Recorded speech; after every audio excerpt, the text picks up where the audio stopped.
Hello, welcome pen friends. My name is Chris and I'm back with another ink profile. We are working our way through Ink Flight 23, the December 2018 inks from the Ink Flight box, and it's ink number 5, Burnished Gold today.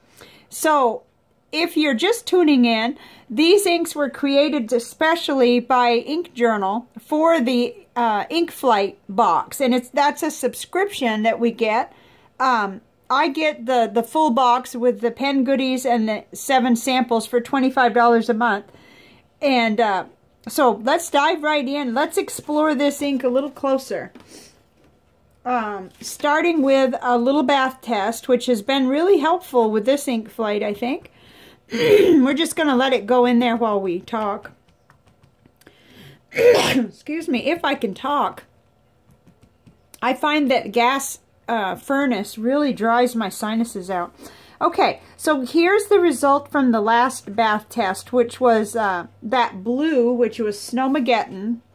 This one right here. This is how it came out. You can still read it, but you lose all the color, which is pretty typical. Everyone except Pumpkin Pie has behaved this way so far. And I'm saving them all here with the chromatography strips so that maybe we can take a look at the end at all of them, just kind of lay them out on the table here. But let's dive right in. We'll let that happen, and we'll go right into my Rhodia Gold book, which is my ink journal. And we'll just glimpse real quickly that we are filling this up. We've only got 2 more, so we're coming to the end of this series. But let's take a close look. Here we go, right here. Now, in order to really look at this, I want to flip back. That's what all these pink tabs are about, because there were a couple of inks that really reminded me of this one, or this one reminded me of them. First being KWZ Standard Honey, but when we flip back, I think you're going to see that there is a difference, you know, as subtle as it might be. So, like I said, this is called Burnished Gold, and the availability right now is, it's not, unless you got your Ink Flight box. It was made exclusive for the Ink Flight box for December 2018 by Ink Journal, and there's, you know, it's a secret. It's up in the air whether the formulas might be released. They might be. I think they're still making a decision on that, and we'll find out. Oh, I haven't read my Flex Nib Friday newsletter yet. That's usually what I do right after I make my video. I should have read it first, but so you may know something that I don't. Who knows? Yeah, you might. That's okay. That's exciting. I always like to kind of savor that, so I get my work done first. So here it is in the broad nib, and then we go down into the Lamy Fine nib. And it looks okay here on the Rhodia paper. I had a little trouble with it with some of the papers, but we'll take a look at that. But let's look back in this particular journal on a couple of other inks. Okay, first of all, okay, so take a good look. Here's Burnished Gold, and here we go back onto Robert Oster Cafe Crema. You really can't compare them because this is much more brown. But it still was, it reminded me of it, and it made me want to look. So there's that one. And then, let's flip back. Take another look. Here's our today's ink, Burnished Gold. And let's go back and look at KWZ Standard Honey. It does appear darker here, but they're very similar. And back then, I wasn't using a fine Lamy nib as part of my lineup. So that's unfortunate because we could be able to see a little bit better. But they really have a lot of similarities. And then another one that I thought of was, so here we are on Burnished Gold, and let's go back and look at Three Oysters Mustard. There seems to be quite a bit of similarity there, and yet when we look at it on the panel, we'll see a difference. But that was just for your information. Like, it is in the basic ballpark of several other inks. So let's look in our other journals. I did this journaling yesterday. So last night I was too tired to make the video, or I was ready. I had it set up. The lighting wasn't good, and I was tired. So here it is. This is the Cafe Note by Nanami Paper Company, Tomoe River paper with a 7mm grid on it. And on the left is the broad nib and the Serendipity. And on the right is the Lamy Fine nib. Now, I did notice a drastic drop-off there. I liked it a lot better in the broad nib. But that's something I often say, even with a real saturated ink. So, that's just a personal preference. Okay, so I had some stuff about my intermittent fasting. And then I'm going to equally give time to my project of saving money. I've been a spender this year, but I'm going right under the wire into the new year with a lot of plans, things that I'm saving for. So that's what that's all about. Okay, for those who like to read the stuff, which I understand.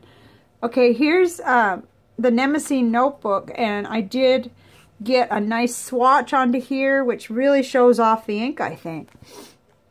It's just really dramatic on here. It always is.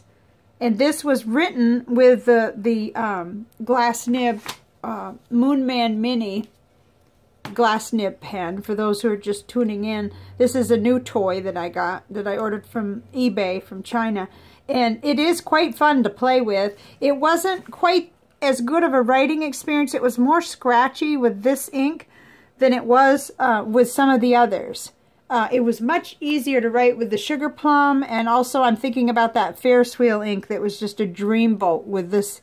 It was just crazy, crazy smooth. I could write letters all day with this pen with that Tanzanite Sky. So I guess I just can't get rid of that memory. That was awesome. and I could continue because I have a bottle of that ink. So, but you know, even though it was a little bit scratchy and I had to re-dip a couple times, still I like seeing it in this nib, so I thought I wanted to show you. Okay, now let's get into the paper samples. We're filling up the second side of this Tomoe River paper. It's full. So here it is down at the bottom. And it was an okay experience with the broad nib, and then I didn't enjoy it in the Lamy Fine nib. Even though you can read it, and that's a lot of that is personal. I find that nib a little dry unless it has the right ink in it, and then it's just a joy to write with. So, and then here we are on Leuchtturm 1917 dot grid paper. This paper's thirstier, and it does something for drier inks. So I felt like this was good. It worked good on here, and you could still read it real well. And I could get along okay in a journal. If I was looking for a gold ink, I could use that in here. Okay, and then, so this is Rhodia dot grid, the 80 gram paper. And again, it was great in the broad nib for me. I didn't like it in the fine nib, but that's, you know, that's just me.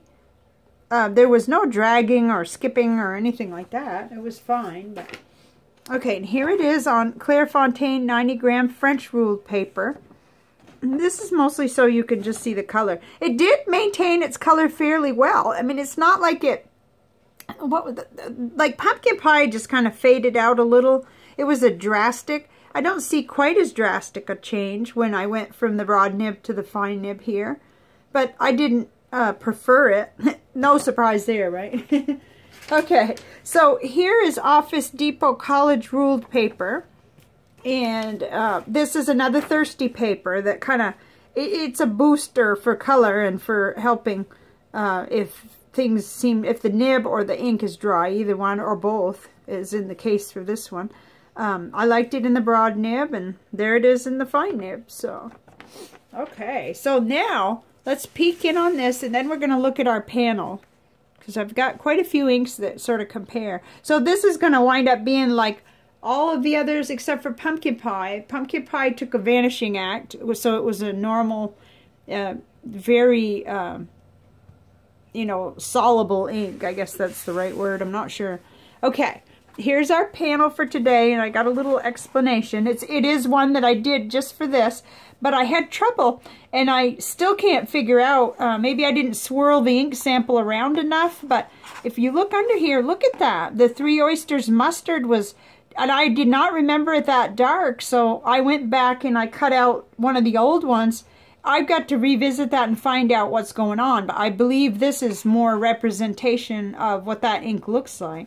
Representative of what that ink looks like. So anyway, pardon the little clip on, but I know that's what it's supposed to look like. And I had just cleaned the brush from Papier Plume caramel, so I think it's a matter of me not swirling the ink sample enough, or there's something settled.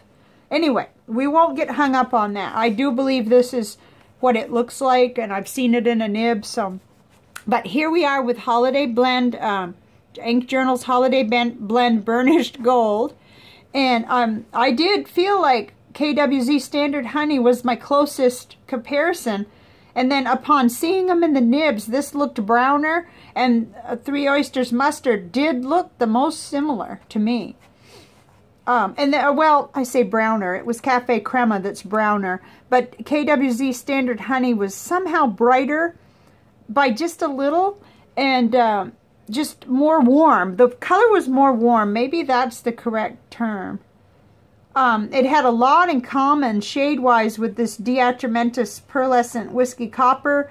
I had to go ahead and clean out that vial and get rid of that. There was so little left. I was afraid we might not be getting, so I put empty vial. We might not be getting 100% accurate on that either. And then over here are the really light ones that just sort of were reminiscent. But Honeybee was just so much lighter and brighter.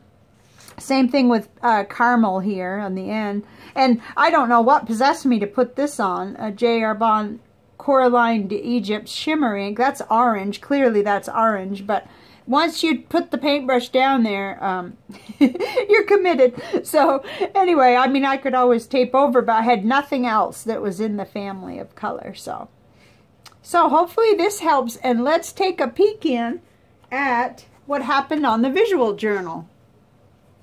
I'm going to bring it right up close for you. Here is the burnished gold in the visual journal. And actually, you know, it's darkening it through the camera. I'm seeing it a little brighter and lighter, but it certainly had some dramatics that I could see a little bit better with my eye, some yellow coming out. And that is, I'm going to show you the chromatography strip here in a second. I guess I got trees of some kind.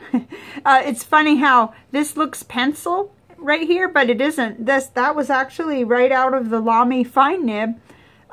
It just dried that way somehow. Just kind of the way it's doing in here. You see how the water made it turn into, it looks silver, it looks pencil-y.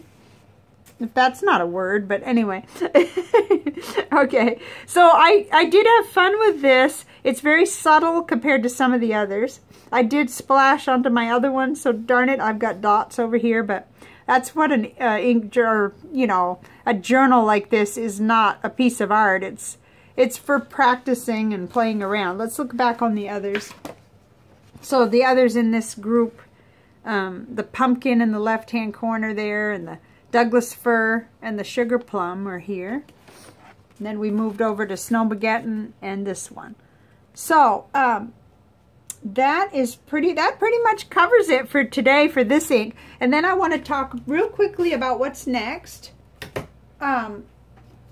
We have two more. So here we are on the panel for the ink flight, and we have, tomorrow is Silver Bells.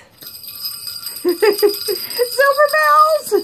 Does anybody feel it that Christmas is really coming quickly? I mean, oh my goodness, it's just a couple of days, and I had hoped and hoped, and I still have hope that I would finish this before Christmas Day. And that's like, yes, I can do it, but got a lot going on, little things, and so we're just I'll have to not pressure myself, but I'm excited to do these, and because there's so much coming up. So, I mean, it's not like I feel like I have to hurry because anybody's in a hurry to see them. It's because there's something else next, and I want to show you that I'm so excited about. I'm just like, ah! So, you guys have seen this before. Let's push that aside. I'll give you a glimpse of how that ink looked tomorrow when we do Silver Bells.